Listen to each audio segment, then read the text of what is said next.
They were German prisoners of war, captured thousands of miles from home and transported deep into the United States. They expected hunger, thin soup, and constant punishment. Instead, what appeared on their plates made many of them stop eating and look around in disbelief. For a moment, they were certain this had to be a trick. When the first groups of German prisoners arrived at American camps in 1943 and 1944, their understanding of captivity was shaped by years of Nazi propaganda and by their own expectations of war. They imagined wooden barracks surrounded by hunger, rigid discipline enforced through fear, and meals designed merely to keep them alive. Many believed that food would be used as a tool of control, something scarce, tasteless, and humiliating. The camps they entered, however, did not fit this picture. Set across rural America, from the Midwest to the Deep South, these prisoner-of-war compounds were organized according to strict regulations derived from the Geneva Convention. The rules were not vague promises. They were written, enforced, and closely monitored. Among all aspects of daily life, none challenged the prisoners' assumptions more than what happened at mealtime. Food was not a minor detail in captivity. It was central to morale, discipline, and survival. German POWs watched closely from their first day, observing how meals were prepared, how often they were served, and whether guards ate the same rations. Every detail mattered. A full plate could signal dignity. A shared meal could signal something far more unsettling: fairness. Rumors spread quickly through the barracks. Some prisoners whispered that the Americans were feeding them, well, only for appearances, that it was temporary, or that it was meant to extract cooperation. Others suspected a darker purpose, believing the generosity masked an upcoming punishment or an attempt to break their loyalty. Years of ideological conditioning made it difficult to accept generosity from an enemy who had been portrayed as brutal and morally corrupt. Yet day after day, the meals continued. Bread was fresh. Portions were consistent. Calories were calculated carefully, often matching those given to American soldiers stationed nearby. This was not accidental. Camp administrators understood that food was both a legal obligation and a psychological factor. Well-fed prisoners were easier to manage, less likely to rebel, and more willing to work. For many German POWs, the shock was not simply that the food was edible. It was that it was familiar. Dishes reminded them of meals they had eaten before the war, flavors that contradicted everything they had been taught about their captors. At the same time, this familiarity raised uncomfortable questions. If this was enemy captivity, then what exactly had they been fighting against? As trays were collected and kitchens cleaned, a quiet realization began to take hold inside the camps. Whatever awaited them in American prisons, it would not follow the script they had been given. And the food, of all things, was the first sign that captivity in the United States would challenge far more than their hunger. The first days inside an American prisoner of war camp followed a rigid routine. Roll calls were frequent, movements were counted, and every unfamiliar sound carried meaning. For German prisoners, however, nothing drew as much quiet attention as the schedule posted near the mess hall.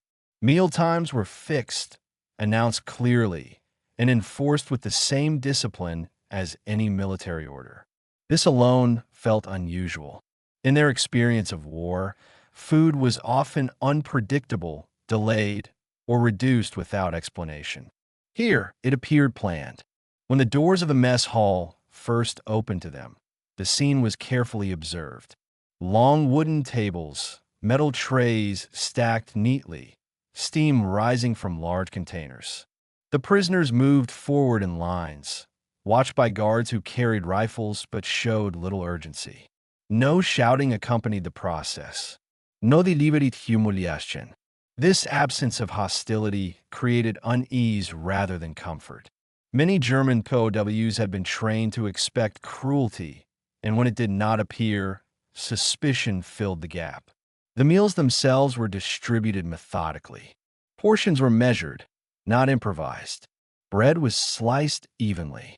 Hot food was served hot, not lukewarm or deliberately spoiled. For men who had spent months or years watching rations shrink at the front, this consistency felt almost theatrical, as if the camp were staging a performance meant to mislead. Some prisoners hesitated before eating, waiting to see if others would fall ill or if guard would intervene after the first bites. What deepened the confusion was the lack of urgency from the American personnel. Guard did not rush the prisoners through their meals. There were no countdowns, no threats to remove plates. Eating was allowed to happen at a human pace. This detail, small on the surface, carried weight. In captivity, control is often exercised through time. To be allowed to eat without pressure suggested a different philosophy, one that valued order over intimidation.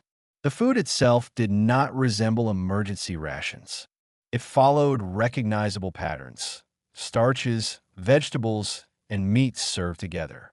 The flavors were not identical to what the prisoners had known at home, but they were not alien either. The cooking was simple, repetitive, and filling.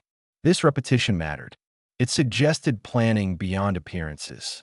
A single generous meal could be dismissed as propaganda. Daily consistency could not. Inside the barracks that night, the conversations were subdued. No one celebrated. Instead, theories circulated quietly. Some believed the Americans were attempting to soften them for intelligence gathering.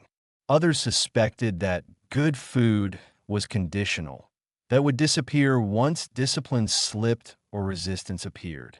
A few argued that this treatment was temporary, designed to contrast with harsher conditions later. The idea that this might be normal was the most difficult to accept. Over the following days, patterns confirmed themselves. Breakfast arrived on time. Lunch followed schedule.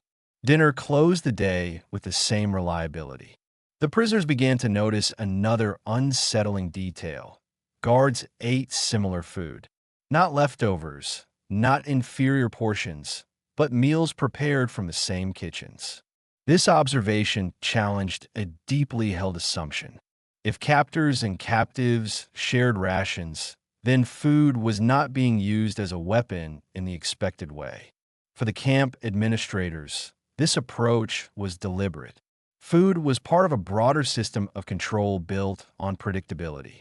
A fed population was calmer, easier to organize, and less likely to test boundaries.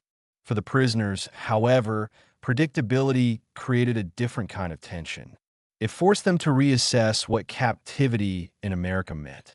Hunger was supposed to be a certainty. When it was removed from the equation, something else took its place: doubt. As days turned into weeks, the initial suspicion did not vanish, but it softened. Plates were emptied more quickly. Conversations during meals became less guarded. The food had not changed, but the prisoners had. The first barrier had been crossed quietly, without announcements or speeches. In the United States, captivity would not begin with starvation. And that realization, once accepted, reshaped everything that followed. As the days passed, the mystery of the meals shifted from what appeared on the trays to how those meals came into existence. German prisoners began to notice that food did not simply arrive. It was prepared within the camp, following a system that relied on labor, schedules, and oversight. For men accustomed to the chaos of wartime logistics, this orderly process felt strangely civilian in nature, even though it unfolded behind barbed wire. American camps operated with a clear division of tasks. Kitchens were staffed partly by U.S. personnel and partly by prisoners themselves. This arrangement surprised many German POWs. The idea that captives would be trusted with food preparation contradicted everything they had been taught about enemy control. Yet the system functioned with consistency. Selected prisoners were assigned to kitchen duty, supervised but not constantly harassed, and expected to follow hygiene standards that were explained rather than enforced through punishment. Working in the kitchens offered a new perspective on captivity. Those assigned to food preparation saw the quantities involved, the delivery schedules, and the planning that went into each meal. Supplies arrived regularly, tracked on lists, measured carefully. Nothing suggested improvisation or scarcity. The prisoners could see that the food served was not a temporary gesture, but part of a larger logistical structure designed to sustain thousands of men over long periods. This visibility altered perception. When food is distant and unexplained, it invites suspicion. When its preparation becomes routine and transparent, suspicion loses strength. Kitchen workers observed that ingredients were not hidden or reserved for guards. What arrived in storage rooms was what left on trays. This did not erase the reality of captivity, but it introduced an unfamiliar element: predictability grounded in procedure rather than fear. Labor extended beyond the kitchens. German POWs were assigned to various work details within and outside the camps, always under the framework permitted by international law. Many of these tasks were agricultural, involving nearby farms that faced labor shortages during the war. The connection between work and food became evident. Calories consumed were matched to calories expended. This balance was intentional. A workforce needed to function, not merely survive. Meals after work took on a different meaning. They were no longer just symbols of treatment, but part of a cycle that linked effort to sustenance. For prisoners, this relationship felt unsettlingly normal. War had taught them that captivity meant dependence without reciprocity. In American camps, the structure suggested something closer to a controlled civilian routine, stripped of freedom but not of basic human logic. The psychological effect of this routine was subtle but powerful. Hunger sharpens resistance. Predictable nourishment dulls it. Camp authorities understood this, not as an act of kindness, but as a method of stability. Well-fed prisoners were less volatile, more cooperative, and easier to manage over time. The system reduced tension without constant displays of force. Among the prisoners, reactions varied. Some viewed participation in kitchen or work details as collaboration, fearing judgment from fellow inmates. Others saw it as a practical necessity, a way to maintain strength and mental balance. Over time, ideology gave way to pragmatism. The reality of daily life exerted pressure stronger than abstract loyalty. The food itself did not improve or worsen with labor. There were no rewards in the form of larger portions or special dishes. This consistency reinforced the message that meals were not tools for individual manipulation. They were part of the camp's foundation. Everyone received the same rations, regardless of attitude or performance, within the limits of regulation. As weeks turned into months, the kitchen ceased to be a place of mystery. It became another controlled space, governed by rules and schedules, much like the rest of the camp. Yet its importance remained. Through food preparation and distribution, German POWs encountered a version of captivity that relied less on punishment and more on administration. This realization did not bring comfort, but it brought clarity. The American system was not designed to break bodies through deprivation. It aimed to contain, organize, and sustain. And in that system, the kitchen stood quietly at the center, transforming food from a weapon of fear into an instrument of order. Despite the growing familiarity of meals and routines, food inside the camps was never a private act. Every aspect of eating unfolded under observation, not in a theatrical or threatening way, but with quiet supervision that reminded prisoners where they were. German POWs quickly understood that while meals were predictable, they were also structured to reinforce order and visibility. The mess hall was arranged to minimize uncertainty. Seating was assigned, were implicitly organized by barracks. Lines formed the same way each day. Movement followed a pattern that soon became instinctive. Guards positioned themselves at the edges of the room, not hovering over individual prisoners, but present enough to discourage disruption. Their posture was calm, almost detached. This lack of overt pressure made the control more effective, not less. Nothing invited confrontation. For prisoners accustomed to harsher discipline elsewhere, this environment created a different kind of tension. Eating while being watched was not new, but eating decent food without intimidation was. Some POWs initially struggled with the contradiction. The mind searched for hidden motives. Why offer nourishment without cruelty? Why allow conversation during meals? Why tolerate slow eating? These unanswered questions lingered longer than hunger ever had. Conversations at the tables evolved gradually. At first, they were guarded and quiet. Men spoke in short phrases, avoiding speculation that might sound disloyal or naive. Over time, as meals passed without incident, the tone softened. Food became a shared reference point, a neutral subject around which conversations could safely form. Discussions shifted from suspicion to comparison, from theories about manipulation to memories of meals before the war.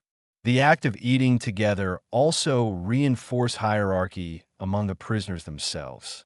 Senior non-commissioned officers often maintained informal authority, guiding behavior and discouraging actions that might provoke collective punishment.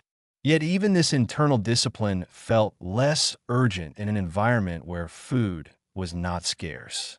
Without hunger driving desperation, the social structure stabilized.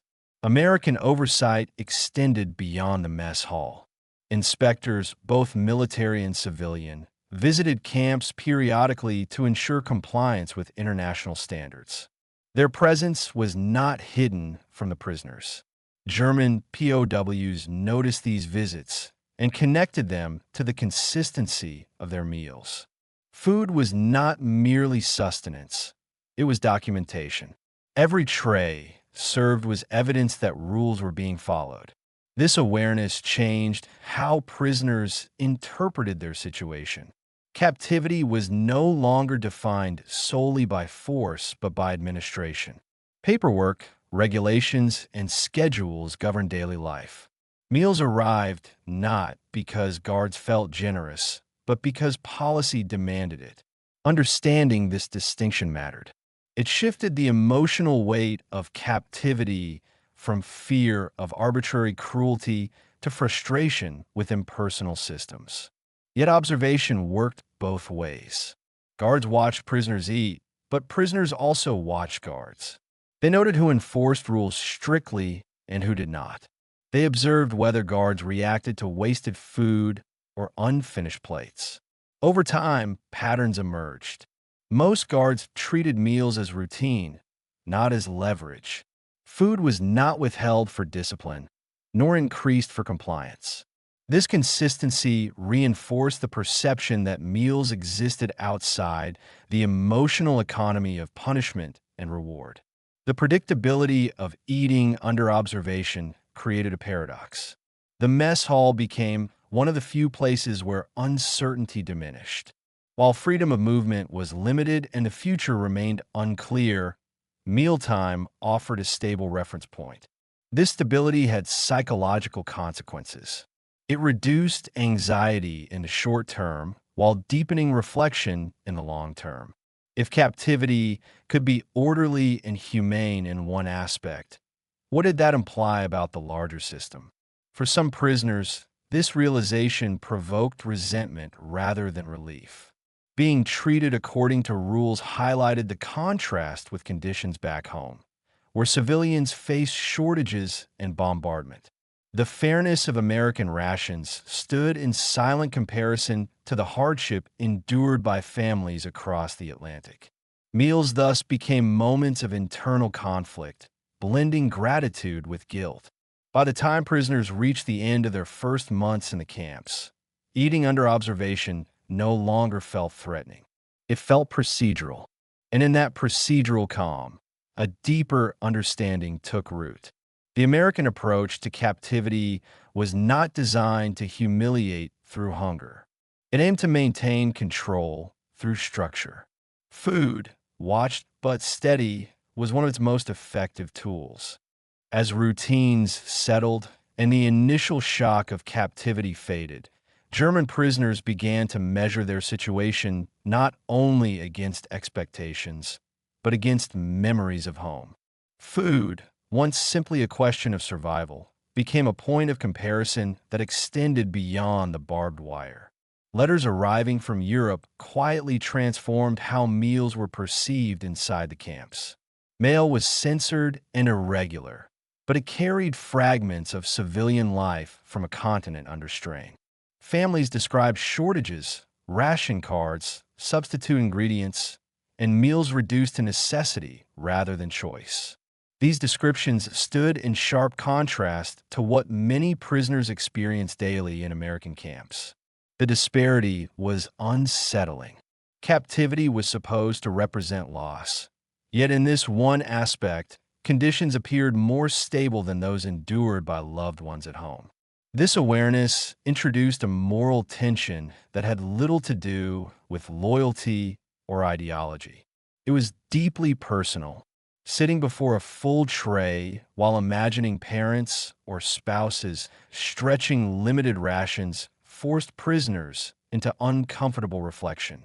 Food ceased to be merely nourishment. It became a reminder of distance, separation, and the uneven distribution of wartime hardship. Camp authorities did not comment on this contrast, but they understood its impact. The American system emphasized neutrality. Meals were calculated based on nutritional requirements, not on political considerations. Calories were counted, menus planned, and substitutions made only when supplies demanded it. This administrative approach removed emotion from decision-making. The result was consistency, even when global conditions deteriorated. The Red Cross played a quiet role in reinforcing this structure. Inspections and reports ensured that standards were maintained and documented. Prisoners were aware of this oversight, even if they did not see its full extent. Knowing that conditions were monitored by external organizations reduced fear of sudden deterioration. Food was protected not by goodwill, but by visibility. Within the camps, discussions about meals increasingly included comparisons to soldiers at the front. Some German POWs had been captured after months of frontline service marked by scarcity and exhaustion. For them, regular meals felt almost unreal. Others had been taken early in the war and had fewer points of reference. These differences shaped perception. What one prisoner considered adequate, another viewed as generous. Despite these variations, a common understanding emerged. Food in American captivity was not used as a weapon. It did not fluctuate with morale, discipline, or political developments. News of defeats or victories elsewhere did not change portion sizes. This separation of sustenance from external events reinforced the idea that the camps operated according to internal logic rather than emotional reaction. This realization affected behavior. Prisoners conserved energy differently. Physical strength returned slowly, visible in posture, movement, and endurance during work assignments. With hunger no longer dominating thought, attention shifted inward. Men reflected on the war, on decisions made, and on the uncertain future that awaited them after release. Meals created space for thought by removing immediate desperation. Not all reactions were positive. Some prisoners felt diminished by the contrast. Being fed adequately while comrades continued to fight and civilians suffered created a sense of passivity that clashed with their self-image as soldiers. The regularity of meals underscored their removal from the conflict. They were no longer participants, but observers, sustained and contained. Over time, food became a silent marker of the American approach to imprisonment. It represented control without overt cruelty, regulation without spectacle. For the prisoners, this approach was harder to categorize than brutality. It left little room for clear moral narratives. The enemy did not behave as expected, and this ambiguity lingered. By the fourth phase of their captivity, many German POWs understood that meals in American camps were not accidental, temporary, or symbolic gestures. They were part of a long-term strategy rooted in administration and law. And as letters continued to arrive from struggling Europe, each meal carried with it a growing awareness. Captivity in the United States challenged not only their endurance, but their understanding of what defeat truly meant. By the later stages of their imprisonment, food had lost its initial shock value. What once triggered suspicion and disbelief had become an expected part of daily life.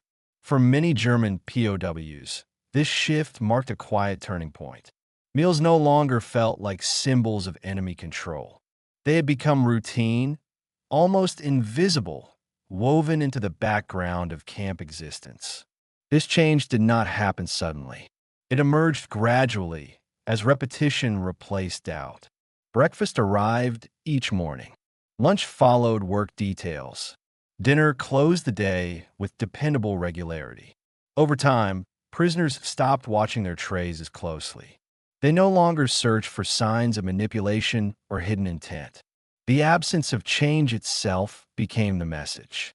The system was not testing them. It was sustaining them. With this normalization came a subtle, psychological transformation. Hunger had once sharpened awareness, keeping prisoners alert and guarded. Its absence created space for habit. Men planned their days around meals without thinking about them. Food ceased to dominate conversation. Other concerns took its place: letters, rumors of repatriation, the passage of seasons. In this sense, nourishment reduced captivity to something closer to a managed pause rather than an ongoing crisis. Camp authorities recognized the stabilizing effect of this routine. Predictable meals reduced unrest more effectively than strict discipline ever could. There was little incentive to resist when basic needs were met consistently. Even prisoners who harbored resentment or ideological loyalty found their emotional intensity dulled by regular nourishment. The body's needs were satisfied, and with that satisfaction came a form of quiet compliance. This did not mean that prisoners felt free. Barbed wire remained. Guard towers still defined the horizon. But the emotional weight of captivity shifted. Without hunger pressing constantly, imprisonment felt less like punishment and more like containment. This distinction mattered. Punishment invites resistance. Containment encourages waiting. For some German POWs, this waiting became difficult in its own way. Adequate food restored strength, but it also prolonged awareness of time. Days stretched, weeks blurred. The very conditions that preserve health also extended reflection. Men thought about the war's outcome, about responsibility, and about what awaited them after release. Food supported the body while the mind wrestled with uncertainty. There was also a social consequence. Shared meals reinforced community within the camps. Prisoners developed rituals around eating, small habits that mirrored civilian life. Sitting with the same group, exchanging limited conversation, observing familiar routines. These patterns fostered a sense of continuity. Captivity, while restrictive, no longer felt entirely alien. Yet beneath this normalization lay an unresolved tension. Many prisoners understood that their treatment contrasted sharply with how enemies were portrayed in wartime narratives. Being fed properly by an adversary complicated those narratives. It introduced doubt not only about captivity, but about the broader conflict itself. If the enemy followed rules, honored agreements, and maintained standards, then simple divisions between right and wrong became harder to sustain. Food played a quiet role in this reevaluation. It did not argue or persuade. It simply arrived, day after day, unchanged. In doing so, it undermined expectations built on fear. The absence of cruelty in something as fundamental as nourishment forced prisoners to confront a reality they had not anticipated. By the end of their time in American camps, many German POWs would later recall food as one of the most unexpected aspects of captivity. Not because it was exceptional in quality, but because it was consistently humane. It marked a boundary between what they had been taught to expect and what they experienced firsthand. In this final stage, food no longer defined imprisonment. It framed it. It showed that captivity in the United States was not designed to erase prisoners through deprivation. Instead, it sought to hold them in place, sustained and observed, until the war's conclusion decided their fate. And in that sustained waiting, the meaning of defeat quietly took shape. For German prisoners of war held in the United States, food became far more than a matter of survival. It emerged as one of the clearest signals that captivity in America operated according to principles they had not anticipated. Not generosity and not cruelty, but administration, rules, predictability. From the first meal to the last, nourishment followed a consistent logic. Portions were calculated, schedules maintained, and standards enforced regardless of mood, discipline, or events unfolding overseas. This constancy stripped food of its traditional role as a weapon of control. Hunger, so often used throughout history to break prisoners, was deliberately removed from the equation. In its place stood routine. That routine reshaped the psychological landscape of captivity. Without starvation to sharpen fear, imprisonment became a prolonged state of waiting. The body recovered strength even as the mind confronted uncertainty. Prisoners were left with time to reflect, to compare expectation with reality, and to question the narratives that had shaped their understanding of the enemy. Food did not soften the fact of defeat. Barbed wire, guards, and confinement remained ever present, but it altered how defeat was experienced. Captivity in the United States did not seek to humiliate through deprivation. It sought to contain through order. For many German POWs, this approach proved more unsettling than brutality would have been. It offered no clear enemy to hate, no obvious injustice to rally against. In the end, meals in American prison camps stood as quiet evidence of a system designed to endure. They demonstrated that war could extend even into captivity without abandoning structure or restraint. And for those who lived through it, the memory of steady, unchanging food remained one of the most enduring reminders that their understanding of war and of defeat had been permanently altered. If you enjoyed this documentary and want to discover more untold stories from World War II, make sure to subscribe to WWII Chronicle Vault. Your support helps us bring history back to life, one forgotten story at a time.